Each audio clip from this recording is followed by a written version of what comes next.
You're listening to Blue Monday. It's me and Rodger this week as Les Roberts is otherwise occupied wherever it is that he's ended up in the country as he does travel the UK quite a lot. So you're stuck with me and Rodger, which I know most people Dave, love I've, and I've adore. heard he's I've heard he's still in a queue on the Regent Road, no, because he can't get over the bridge because of weight restrictions. Is that true, or did someone make that up? No, I do believe it is true that the He bridges had too have. many bricks in his rucksack and he couldn't get over the bridge, apparently. It's what, mate. It's why I've been losing so much weight in the last few months. If I have to come in from that, isn't it? So I can go in with a couple of people rather than just on my own. We'll get on to that nonsense that happened, which I was very fortunate to be at Bramley Moor for the second test, which happened yesterday. I keep calling them tests as well, Roger. I keep on thinking that it's the cricket. It's a cricket Test match. test two, yeah. Anyway, I wanted to start today by talking about the brilliant double series that you've done with Gav Buckland and his brilliant book, The End, and his other two books as well that he'd wrote before that. And if you don't know Gav Buckland, then I think you simply have to Google him. But we're going to talk about him anyway and some of the fantastic work he's done.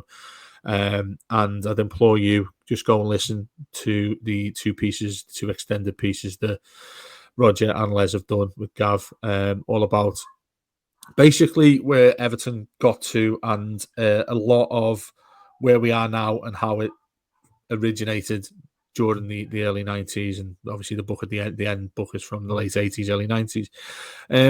Starting with that, Rodger, I mean, you'll certainly know more than me the way in which that happened towards the end of the 80s when Everton, fell by the wayside after winning the Premier League, managerial changes, player changes and whatnot.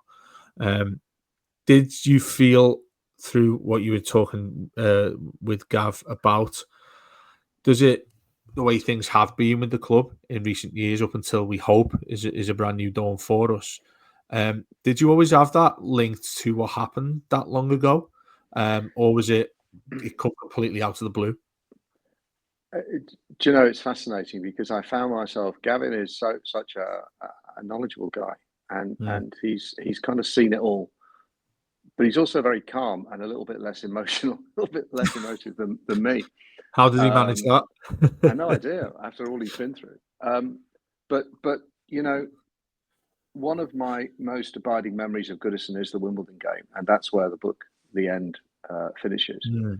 And reading it just after Christmas, and I read it very slowly because it's almost a year at a time, and there's so many memories in there. It sort of covers my personal most active period, going to games, home and away, season tickets, and all of that stuff. So many of the games he refers to, I was at, and I hadn't quite appreciated how we sort of laud the Moors era as sort of one of the greatest times in our history, but it really wasn't in some ways.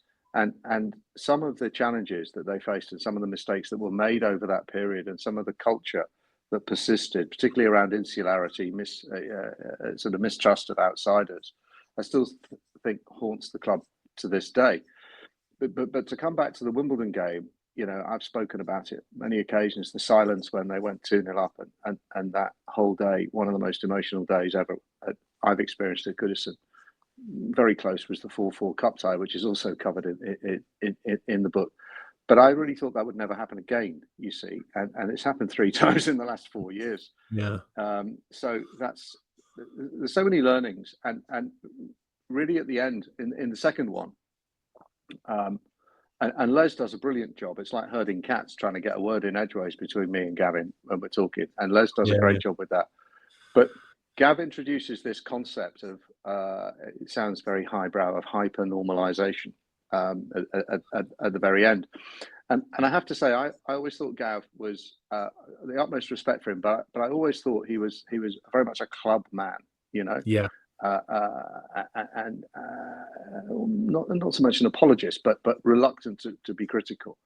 But his insight and his criticism is both constructive and well-based. So this notion of hypernormalization is where, a false reality is created because the existing reality is a bit shit. And so you create a false reality that everybody buys into. It's fake news, it's Trumpian, it's all of that. And in some ways, therefore, the goals change. And we seem to have done something similar at Everton with a reality based on wonderful fans, based on fantastic history, which when you scratch the surface isn't that fantastic. Our rightful place is back challenging for European trophies, which we've actually only ever done once in our history, challenging for a trophy, getting into a semi-final and a final.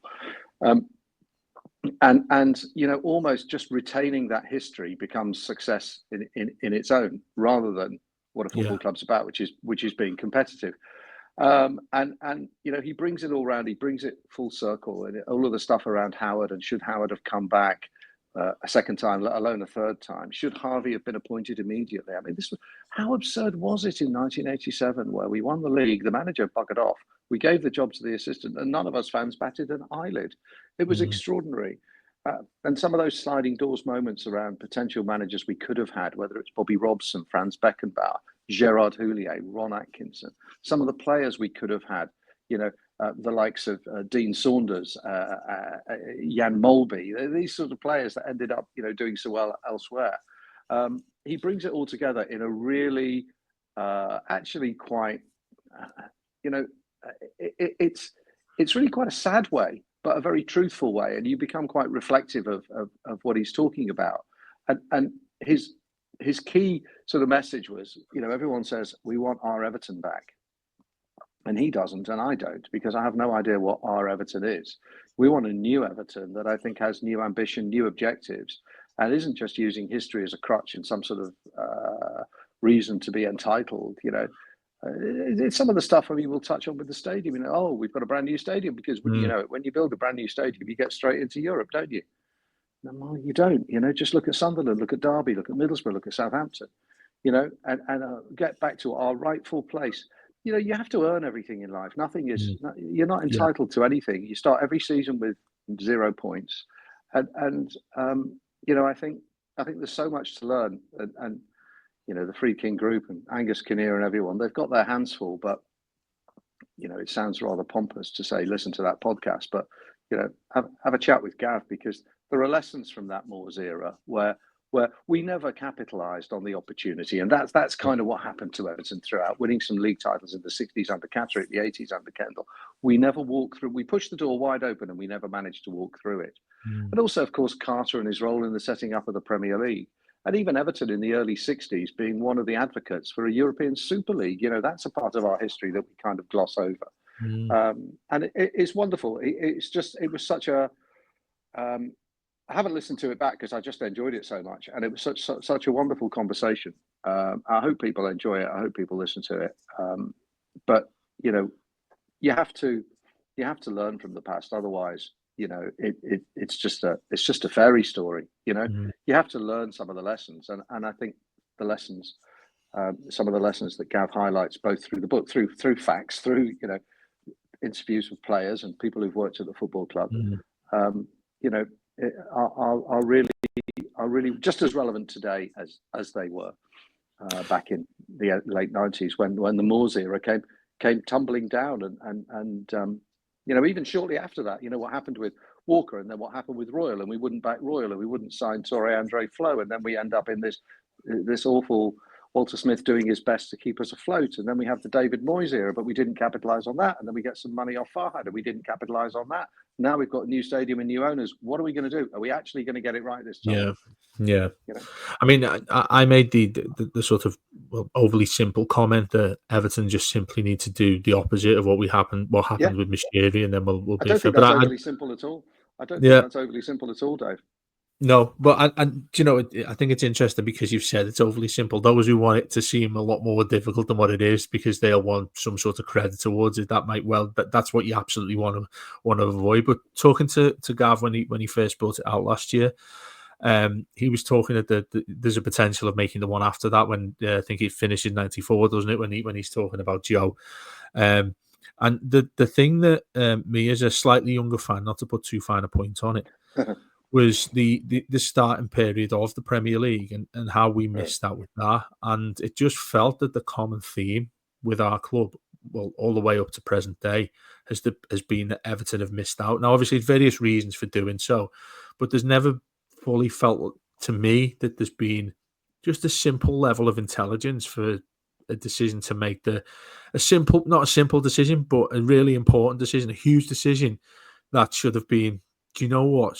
We should probably go in this direction rather than stick to the norm, rather than stick in the bubble that is Everton. And the feelings I got there, and I might well be mistaken when I said this, was the mentality we have as fans these days very much comes from that era. It comes from, oh, do you know what? When we've got Liverpool in a certain level in a certain game, then there'll be it won't be justified for us to lose that game. There'll be a refereeing decision, all of that sort of thing. I felt quite angry at times. Again, it's a wonderful, wonderful piece of writing. I felt quite angry at the times that I'd refer to when he was speaking of events of the past, because I'm thinking, well, how could you be so thick to have done this once again, or albeit in quite a different capacity? Why would you not? And you said it yourself there. The past happens there. You've got every bit of evidence as to why not go along that way once again. And I felt that when, even down to the way in which we played, and the songs we sing now, playing the Everton way, and all those various things, I found myself now quite conflicted in that Everton have to change. We've spoken for many years, Rodger, about how much Everton need to change. I mean, you could have an endless conversation about that. The key aspects of that, Everton are only learning now, and the real thing that angered me the most was how long it's taken to get to that stage. And I fear that it's too late. I fear that Everton can't become what a Newcastle look like where they are now, on the verge of becoming a regular Champions League club, for instance. Even Aston Villa. The only encouragement I do get is that they turned it around quite quickly. But even to that effect, I feel as if Everton once again have missed the boat to be able to do that, and how far away it feels that we are from those clubs when a short time ago we weren't. Those are clubs that have been relegated in recent Yep. times. Yep. Yet Everton still feel like they're stuck in the middle of the mud, whilst they completely come back, turned it round, and now they're sides that are regular European qualifiers. Yeah. I mean, I think the characteristic is, I haven't yet read Richard Buxton's book, The Worst Run Club in Football, or whatever it's called, the worst run football club, which charts the Mashiri era, and I'm sure that'll be fascinating as well. But I think we've been appallingly run for a very long time, well in advance of Mashiri. And Gavin talks about the replacement of chairman with when Dr. David Marsh became chairman. There's a clue there. He's a doctor. He's a GP. He knew bugger all about football, really. He was a keen supporter. And he was instrumental in some ways in lowering the standards and the fans' expectations. And this is where the fans have a part to play. It's all well and good to do, and laudable, of course it was, to do coach greets and flag displays and all of that great stuff to get the atmosphere going when the squad is really quite poor.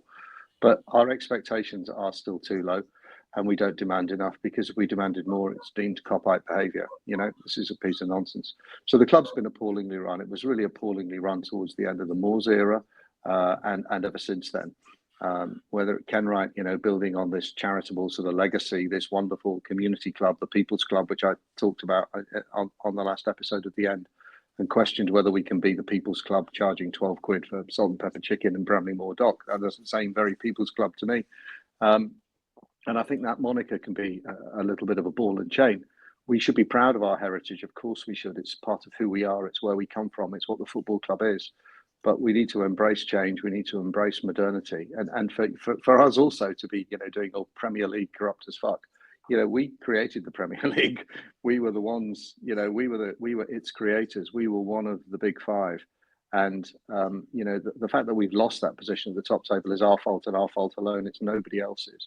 And I don't quite know how we reset those expectations. I think Moyes took us a long way first time around to doing so. Fiorentina, cup ties, cup final against Chelsea. We were close, and I know he might get criticised for knife to a gunfight, but I think he had us quite close to the reset of expectations, where basically 6th or 7th was where we expected to be. And then you might push on, you might be able to push on into the top 4, top 5, get a place in the Champions League, which he achieved once. And then Kalina obviously pissed on the chips. So it's about, and Gav says this, the fans have to stop believing this sort of cozy propaganda that comes out. I was a bit cross to read the sort of leaving parting statements of both Thelwell and Kenyon. I mean, really, God almighty. Kenyon in particular has been at the football club for probably the most traumatic 11, 12 years in its history. I'm not sure I would be making such a sort of gushing statement of what I've achieved if I'd been there over that time and so well remunerated. I'm not doubting that he's made achievements and he's worked hard. Everybody, I believe, has worked hard. But the club has underachieved, and the club's been underachieving forever. And Thelwell and his, look at me, I sent Harrison Armstrong out on loan. And we're going to touch on Dyche in a little bit, but some of the absolute nonsense he came out with yesterday is extraordinary. And this is all because, Dave, the bar is so low, because fans don't challenge this bullshit. They go along with it. Oh, it's great, isn't it? Aren't we great? We don't want tourists coming. And where are these people from London getting tickets to come to games, and they haven't got a purple bin? It's got to stop. But I'm with you to an extent. I think it's a bit too late, because it's become ingrained now. That we have these this sort of identity of Bear Pit, and let's get behind the team. Every football club has passionate fans. We aren't the only ones. You might make a case that Brentford and Bournemouth don't come in the same numbers, but whether you're Liverpool, whether you're Chelsea, whether you're Arsenal, whether you're Manchester United, Manchester City, Aston Villa, Newcastle, they have a passionate fan base. Leeds United have passionate fans. We aren't the only ones with passionate fans, and we haven't focused enough on the footballing side, which has been garbage. The footballing standards at our club have gone through the floor, and hopefully Moyes can arrest that decline, because without good football and good players and good coaches and a good structure and a good academy, we ain't going anywhere, however big the stadium, however much corporate hospitality we can flog. We need better footballers, and we need better people in our footballing departments. Yeah, I think that's spot on. I feel there's so many facets of what you've mentioned there to sort of to pick apart. I feel, for a different analogy, I feel like we have a bit of a ball and chain in regards to being Everton, the community stuff, which is absolutely fantastic what in which they do. But you look at Barrett Baxendale, that was her career prior to becoming a CEO at a football club. That's quite astonishing, really. I don't care what your CV looks like. You haven't done it in the past. You have not worked to that extent in modern day football too. We're talking about there, and I seem on every single show we do, I seem to use that word sentiment, and that's the sort of anger that I have, thinking on what Gav wrote, and that's at the forefront of my mind with everything we do these days. And I know we'll move on to the stadium shortly. But there are aspects of Everton that are absolutely wonderful, but they are purely sentiment. You're right in what you say in terms of fans of every other club has passionate fans. Everton are no different in that regard. We get people, a lot of people will be listening to this, maybe quite angry in terms of that term, but let's be honest. Let's just completely be honest here. Everton, everything we sing, all of that is absolutely fantastic. We love that. That many of us are Evertonians with that aspect of what we sing. But I think that's heavily in connection with what is actually laying us back as well. And I think that from a fan base, we need to be able to separate those entities as fans from the difficulties we've had in being able to evolve into what football is these days. Whether you like it or not, that's what Everton have to do. That's if you're putting Everton first as opposed to yourself as a fan. Do you come to a dilemma in your life? And I'm asking our listeners here, do you come to a dilemma where you think, do you know what, I could walk away from all of this because I'm not paying the money. I'm not going to go and buy a 12 quid sausage roll. I'm not going to do this. All of the aspects come with modern day football. All the hysteria that comes with it that you don't really like, and not to put too fine a point on it once again, but it's fans of my age and older who've experienced Everton when it wasn't like this sort of thing, and it was 150 quid to get a half season ticket back when David Moyes came in. You're never going to see that again. But that that can't come back, and you have to cut yourself away from that. I feel to get Everton as a new entity in itself. Um, and that's why history, I think, and referred to the term of ball and chain. There's no way, there's no reason you can't, like Gav's book there, with Everton and the way we were, the way things when Everton were a real success. That is always going to be there, but it doesn't have to be. We use the origin of that to become what we need to be. So I reiterate, being able to move from what we were to what we need to be. That's a substantial seismic change that what Yep. Everton do, and I feel that, and I've been guilty of it to a certain extent. That when you're talking to half of my family are Reds, most people have Reds in their family, and when I talk to them and they take the piss and all that sort of thing, they've done it in a way that's worked. They've done it, and other clubs have too. And there are examples there that Everton could simply just turn the neck to one side and have a look at and see. Well, we could take elements of this. I think, ironically, given the stadium, when we were speaking about how they went and had a look at Spurs, they took various pieces from other clubs who've effectively built a fantastic new stadium. And Everton have done that well, transport aside. The stadium itself, the two lucky occasions that I've been there, the stadium itself is absolutely fantastic. It's built for what we want this club to become.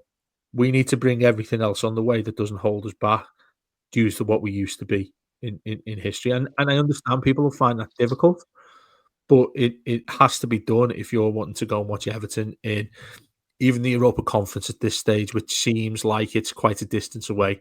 And then you mention, I think most importantly, what we're seeing going on the pitch, that David Moyes has come back in, done a fantastic job in doing so. But this summer, once again, how often do we say it's the most important summer that we've ever had? When you're going into a new stadium, when people have got their eyes on that Everton need to join the party in football wise. Everton need to be there in order for us to enjoy it as much as we probably should. And that to me is the immediate challenge that we need to face going into that new stadium, is having a squad fit for purpose. Yeah, yeah. Of course, you're spot on. And there are changes afoot, and it's encouraging that we're bringing in people with footballing experience and commercial experience. And it looks like we've got some grown-ups in the room, and it Yeah, looks like freaking group are serious. Um, you know, it's a little disappointing. I can understand it, but it's a little disappointing that we couldn't get Mr. Kinnear to leave Leeds and come and join us immediately. And what on earth will happen if Leeds blow it? Which, it's close between them, Sheffield and Burnley. And he's going to come in. Is it the 1st of June? Is that when it's going to I come think in? so. And Yeah, a yeah. bit of a conflict of interest. Maybe there's some Leeds players we might be interested in. Maybe, what? Not Jack Harrison, please, not Jack Harrison. No, Jesus, not Jack Harrison. No, and Thelwell's off, and who's the new director of football? So clearly, it's a massive summer. Lots of players out of contract, lots of loanees to decide whether we want to convert or renew or say no, thank you. So yeah, I'm happy Moisey's there. I'm happy there are some grown-ups running the business, but I'd like them to be in the door now and having those conversations, because there are some things to sort out, and there's some things to sort out off the pitch as well, notably the stadium and the transport. Because you're absolutely right, stadium's beautiful, it's iconic, but 25,000 people, and we can't seem to cope with that on a Sunday. How are we going to cope with 52,000 people on a Monday evening or a Saturday 12 o'clock kickoff? And I just can't believe that, for all the beauty of the design and the nods here and the nods there and the archbold leaf and all of these things and the sun shining through and spelling Everton and the waterfront location, I cannot believe that transport and accessibility was not a higher priority. I think there were some very, very bad assumptions in the business case. Did I see somewhere that they expected 15,000 to travel on buses or something of the 50 odd thousand? It's just not going to happen. And whilst there were some improvements yesterday, again, it looked chaotic. Some of the videos I've seen queuing on, and the queues for the shuttle buses from St George's Hall or wherever they were leaving from in the city centre, it looked a bloody mess. Come on. How? I mean, what are we playing? We're playing pass the buck or chicken with the city council and Steve Rotherham and the football club. And I mean, come on.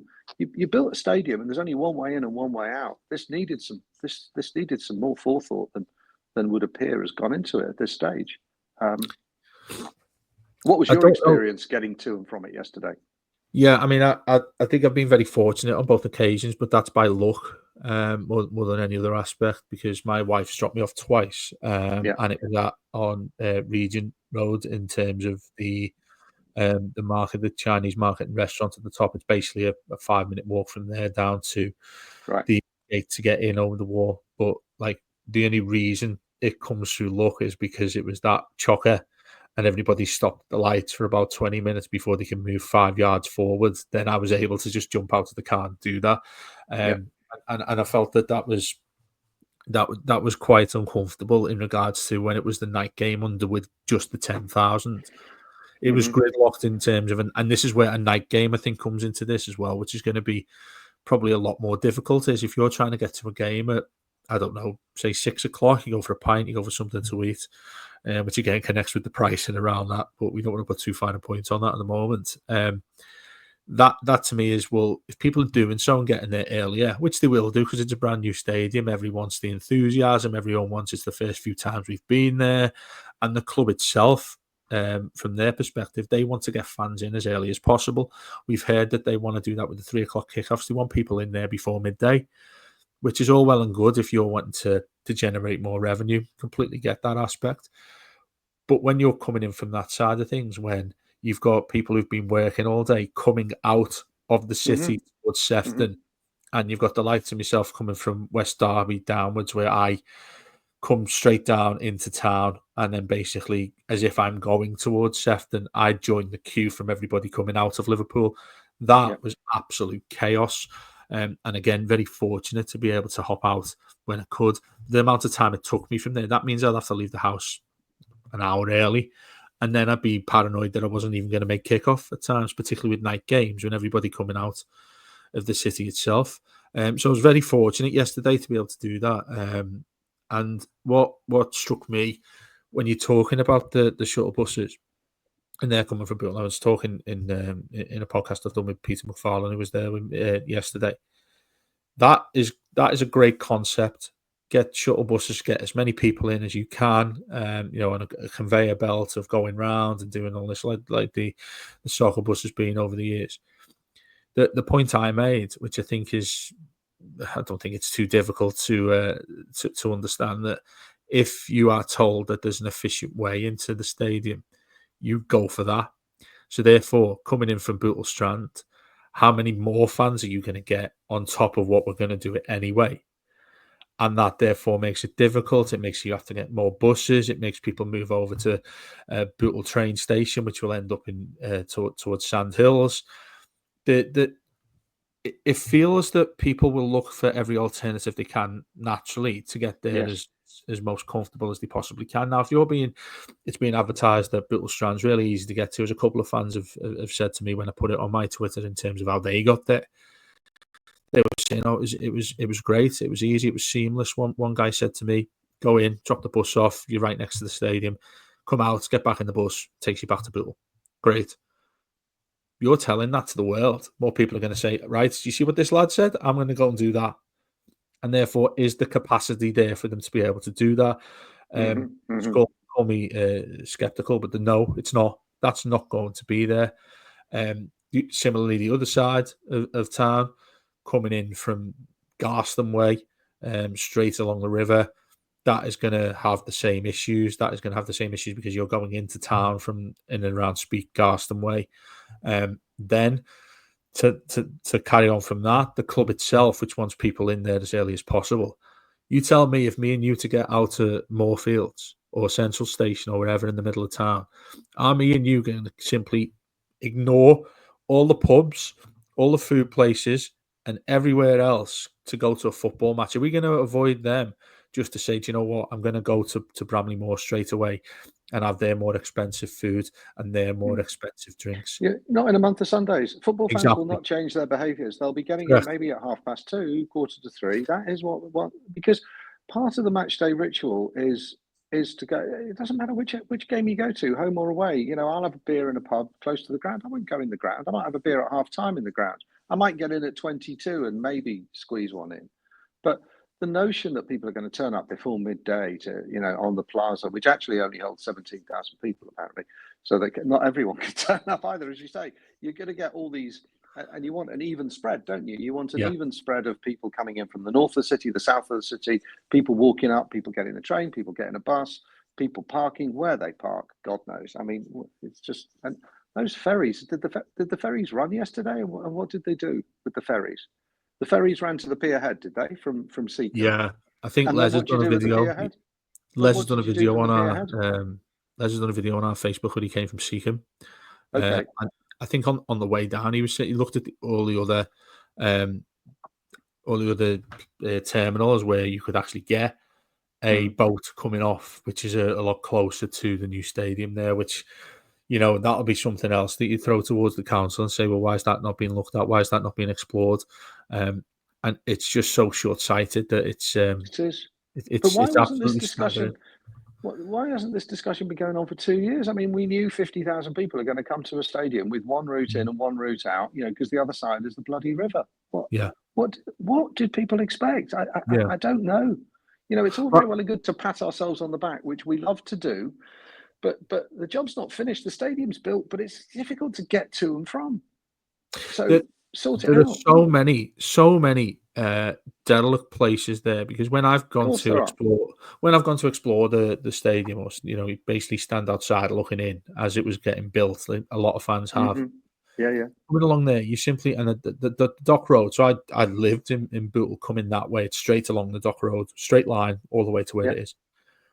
Going along there, there's the odd working man's pub or two on the way, but by and large, they're just empty. There's a few MOT places, That's right. the odd, Yeah, odd, but it's, aside from that, 90% of it is completely derelict. Nothing's been there apart from since the World War. Um, all of that is there. Why has the football club, or indeed the council, not looked at that and thought, that can be a car park? I was staggered as well that you've got the Titanic Hotel there. yeah. Up to where we are now, I was staggered that there's no business, there's no, company that hasn't taken advantage, or has taken advantage of the room that's there, to simply say, I want that land, I'm going to build a hotel there, I'm going to build a car park there. None of that's there, and I don't know how or why that there's not, and people go past it, and you're thinking there could be anything there. You've got the Bramley Moor pub. Yeah, Well, where's the nearest pub to that? You wouldn't go into the Titanic to go and have a drink there, because that's going to cost more than what it actually does in the new stadium. yeah. There's so much room in and around there that it can facilitate what we need in terms of Of transport. course. All of that can be utilised. Nobody's batting an eyelid at that from the council. But we Or talked the about club. regeneration throughout, right? We talked Yeah, about the regeneration, bookmarking the North End, and the 10 streets, and encouraging investment and development, regeneration of that whole area. And what's surely a combination of the club, and the council, and even the landowners around there should have been generating interest. People who are going to come and build car parks or bars or even pop-ups. But why hasn't it been done? And it's only now that we see this sort of gaping hole in the infrastructure. mm. It's very So sad. I'm sure it'll all come right on the day, because it always will. But to say, oh, you get queues at every football stadium, you do. You do at Arsenal, you do at Southampton, which are similarly sort of bookmark, almost single entry points. But Arsenal, you're going out to 3 or 4 different tube stations, so people can filter out in 3 or 4 different directions. I see mm, someone said to you, the away fans are going to come out at the same time as yeah, the home fans. yeah, Dangerous. Yeah, there's a lot still to sort, and somebody needs to own this. yeah, Whether it's Rotherham, whether it's Colin Chong, whether it's the football club, but there needs to be somebody's got to take responsibility for mm, it, and things have to change, because otherwise, it'll be a little bit disappointing to begin with. Clearly, you're not going to build a whole new station and all of that in time for August 2025, but there needs a whole lot more infrastructure beyond shuttle buses and a park and ride scheme. Well, I remember that was discussed when the stadium was first announced. It was 2016, I think, when I spoke to Joe Anderson, when it was Peel Holdings and all that sort of thing happened, that we're going to have a new stadium there. I remember speaking to them at the Liver Buildings, talking to him and the rest of the team that were in amongst there, which is, people will be scoffing at the fact that I was talking to Joe Anderson about Everton's new stadium. It feels like a lifetime ago, given what's going on there now. I remember him standing up at the AGM and offering a loan. He wasn't even on the stage. Do you remember that one at the Philharmonic Hall? I do. I remember the day as well that we had him on. We had him in the studio in Radio. We did, yeah.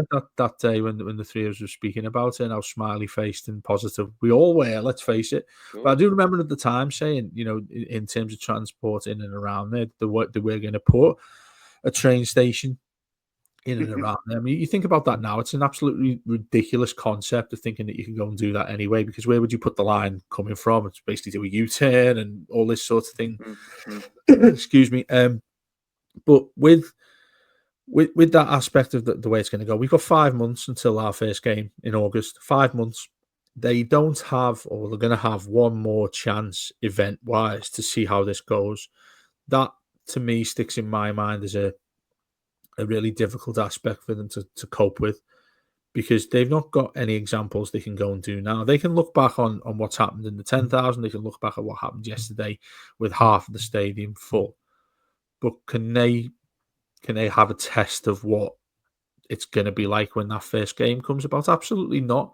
They've got the blinkers on to what they would think is going to be good, what they think is going to be effective. How are you going to be able to test it? You're going to go and you're going to get every Everton season ticket holder and a few walk-ups to say, do us a favour, come to Goodison and have a look around it today. But follow this aspect, follow this way in, follow that way in, advertise it.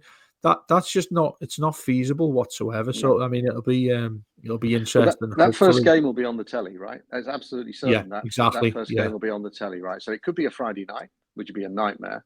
It could be a Saturday lunchtime, nightmare. It could be 5:30 Saturday, nightmare, or it could be the 1 or the 2 o'clock on 4 o'clock on the Sunday, marginally better. But I don't think we'll get that prime 4 o'clock slot. That'll probably be the champions, won't it? So I would, we're going to be 12:30 Saturday, first game at Bramley Moor. Yeah. Monday night football. It's going to be challenging. Do you fancy Monday night football? Yeah. And think about, also, there's always that scramble, wasn't there, at Goodison? People legging it down to County Road to jump on a bus to get back to Lime Street. The old soft Southern Jessies who were trying to catch the whatever time it is, the 5:30 or the 5:50 back to Euston. And do you book that one or do you book the 6:50? I mean, you're never getting the 5:50 train from Lime Street from Bramley Moor. No. Forget it. It's not happening. No, exactly. Yeah. We'll leave that there and see how it develops. But don't hold your breath, given what we've seen so far. More, I'd say, funny things to talk about here, and that was Sean Dyche. I think many people might well have missed this, given what was going on with the stadium and with what he was saying on TalkSport yesterday. You can explain this much better than me, but you sent me a couple of videos which I thought was quite funny. What I've written down, because obviously I put slight agenda down because we go in various directions on the show. I've simply put Sean Dyche, in inverted commas, fans don't understand. What's he going on about here? God knows. I've only watched a couple of clips because that was all I could bear. The man's a fool. God almighty. I listened to I don't even know the name of the Welsh guy who was hosting it, who's meant to be a mate of his. He's a comedian, was hosting some show in the mid-afternoon yesterday on TalkSport. And he's asked him a number of things. And he's basically done a little bit like Kenyon and a little bit like Thelwell. I left the club in a much better place. And oh dear, there was so much wrong when I got there. I thought it was this, but it ended up being that. And the thing about Dyche, and it was like listening to a press conference of his. Again, it was like a sort of horror movie coming back, because he talks an awful lot and says nothing whatsoever. Yeah. I mean, he says absolutely nothing, because he said, oh, there was so much wrong, and it's not just the players on the pitch, and it wasn't just the football. Everything was. And I'm thinking, well, what are you meaning? What was wrong then? Did you have shit players? No, you're not saying there was more. Oh, there was so much wrong with the club. Well, what was it? Yeah, what, you had no money to spend. What are you actually? And I don't want to go into the details, but it's all those details that are really important. Well, what are these details that you want to detail? And it's all about winning football matches. We did some great things, and and he keeps referring to Kev Thelwell, which always annoyed me when he referred to Kevin Thelwell as Kev. I don't know why, I just did. It just sounded really posh, because big Kev Thelwell bought players that Big Sean wouldn't play. So they obviously didn't get along. So who's he pretending? And everyone, I did such a good job, and I left the club in a better place. And sometimes you just need a new voice. Yeah, the players did need a new voice because yours was just droning on in their bloody ears. And he said, "Oh, the game, the goal that Duke scored against Bournemouth, and then they put 9 added minutes, and it was what a great achievement. And I achieved so much, but not much of it was on the pitch, and we didn't play in this way. And the fans just don't understand." And that was the bit that I clipped to you. He said the fans don't understand everything that goes on at a football club. I thought that is probably the most ridiculous thing you've ever said, because the fans are the football club, and the fans understand far more than you think. And if there is one group of fans you can't take for mugs, regardless of how low our expectations have been, in my experiences, Evertonians don't take us for mugs. The minute you start chatting shit, you're out the door. Poor old Bobby Martinez suffered from that. Lampard suffered from that. Marco Silva a little bit suffered from that. Benitez had no hope and should never have been appointed. But Dyche started chatting shit quite early on, and you can't take us for mugs, and he did.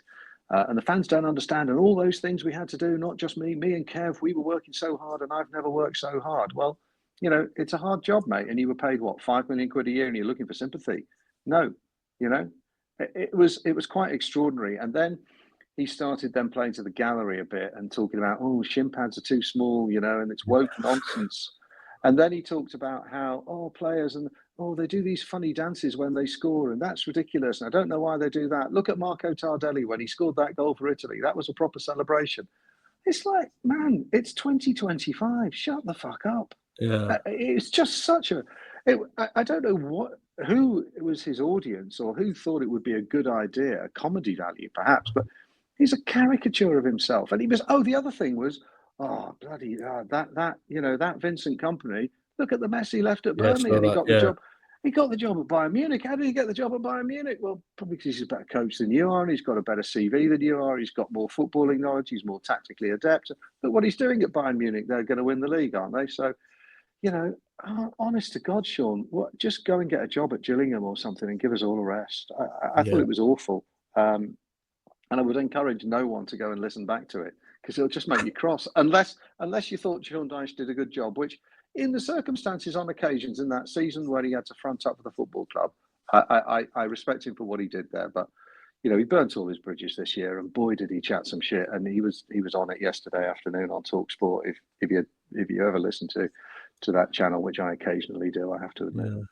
Well, he reverts the type a lot, I think, as well. Yeah. It's constantly this sort of hard man approach that he gives, and it doesn't wash too much. And I know media-wise, he is a bit of a media darling because of that. But yes, I think exactly. the ironic thing about that is it's because he's shit as a manager. Look at his managerial career. He's having a bit of fun when he's watching that dreadful thing that James Corden used to host. What was it? A League of Their Own, that one.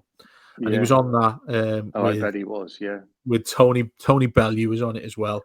Another media darling. It was a bit of like, where's two hard man Evertonian related? There's an Everton theme going on here. And I was just sat there watching. I was like, this is he's embarrassing himself here. It's really, really embarrassing.